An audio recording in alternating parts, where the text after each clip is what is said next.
Congressman Sean Duffy, who represents much of our viewing area. Good morning, sir. Thanks for being here. Good morning, Sean. Thanks for having me on. Sure. Well, it seems like we haven't heard much from Congress these days, but I know you're busy. You've been busy with forestry and Veterans Affairs. What are you working on? Absolutely. Well, I'm not working on the weather. This is horrible. Yes. Oh, well, that's up to Mark. I know you can't do anything about that. Listen, we've been doing a lot on the veterans issues.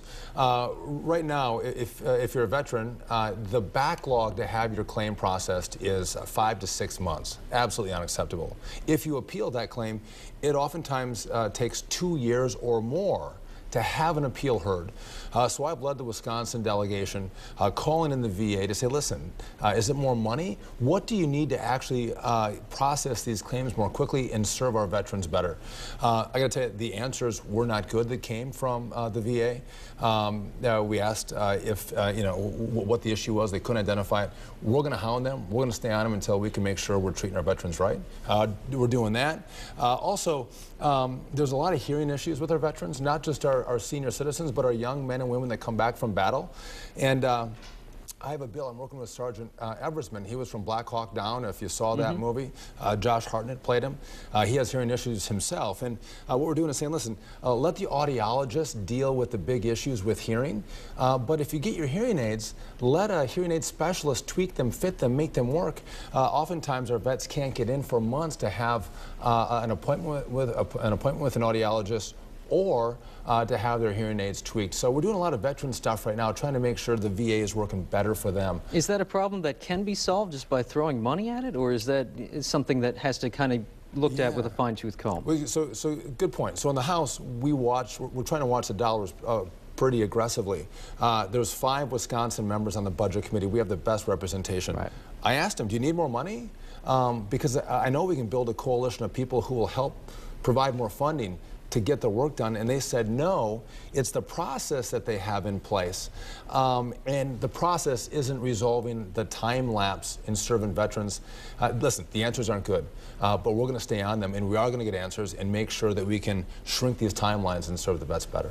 And now back here at home, the election is kind of heating up. I know you're interested in a lot of what's happening here. What are some of the issues that the constituents and the voters are telling you that are going to be bigger concerns going into November? Listen, I think that jobs and the economy are still the biggest issues. We've had a recovery. It's not going fast enough. I see more opportunity out there for more folks, but there's still a lot of people who can't find good employment. So that's one issue. I think the Affordable Care Act or Obamacare is going to be an issue. There's a lot of people who lost their coverage that are now paying more in premiums and higher deductibles in these exchanges in Obamacare. In Wisconsin, oftentimes we only have one option in our northern counties. There's not a multiple set of options, there's just one. And so I think that'll be an issue. And whether is it a full-sale repeal and replacement, or is it a fix? Is that something under consideration? Is that as the Republicans kind of regroup and look at the next step forward? Yeah, so in the House, we have a number of different plans that have come out for a replacement. I have one myself. But the president's not willing to engage in a conversation about how we replace it. He's not going to do that, or even how we have some larger fixes to the Affordable Care Act. So we don't have that option right now because we in the House just have the House. The Senate is fine with the status quo with the Affordable Care Act, and so is the president. But I think that debate is going to continue on. But I think the #1 issue is jobs in the economy. Up north, we have an iron ore mine that is being considered. The Keystone Pipeline, making sure we can bring energy independence to America, more jobs to America on the energy sector, is a big issue. The president just kicked the can down the road in allowing for that. But I'll tell you this, if you mentioned you haven't heard a lot from Congress, sometimes that's a good thing. There's some good spaces where people are starting to work together.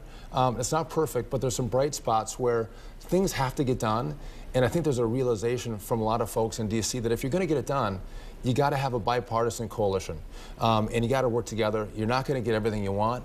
But you can compromise, not on your values, but making sure you're compromising to move the ball down the field. And you're seeing a little more of that, which is positive. Well, Congressman, thank you very much for joining us this morning, and best of luck to you and your colleagues on both sides of the aisle. Thanks, Sean. I appreciate it. We'll have more after this. Presented by Slumberland Furniture. We put the good in good night.